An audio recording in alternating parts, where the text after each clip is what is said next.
Hello everyone, welcome to the CTV News on Calabash TV and on the Wave Radio 94.5. I am Lisa Joseph. Well, the island's Minister for National Security has vehemently denied suggestions that Prime Minister Dr. Kenny Anthony and the Cabinet of Ministers have interfered with the findings of the investigation into the alleged extrajudicial killings at the hands of members of the police force. There has been criticism of the manner in which the Prime Minister chose to appraise the nation of the findings of the IMPACS report. The full report, he said, would not be released because of the sensitive nature of the contents. But the rumor mill has been churning with innuendo. I want to put it on the record to say that that is absolutely and totally untrue. And to say to members of the media that if you think about it, how could there be tampering with an IMPACS report where you have a number of investigators who know the full contents of that report?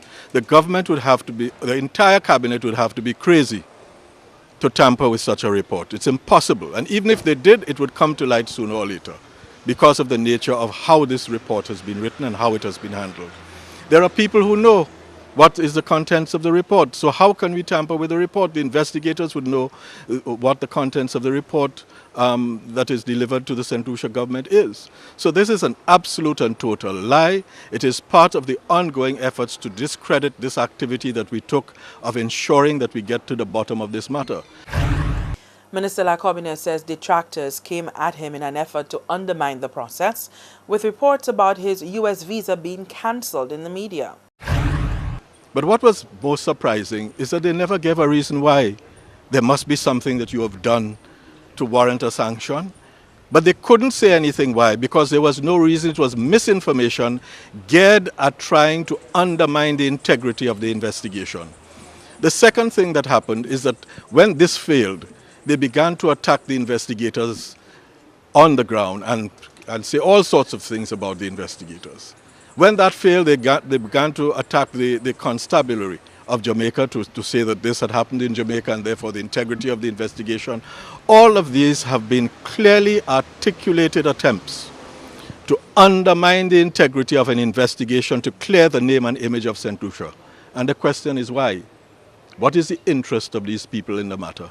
Why do they want to throw the integrity of this country under the bus by saying things that they know to be fundamentally untrue? This is the question that you as the media have to take up and ask them.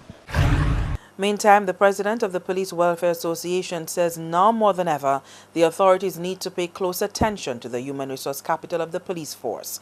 The organization has been plagued with an increasing rate of attrition in recent years. Cameron Law says it is time to arrest the situation. Sometime late last year, our attrition rate was somewhere around 26 police officers yearly.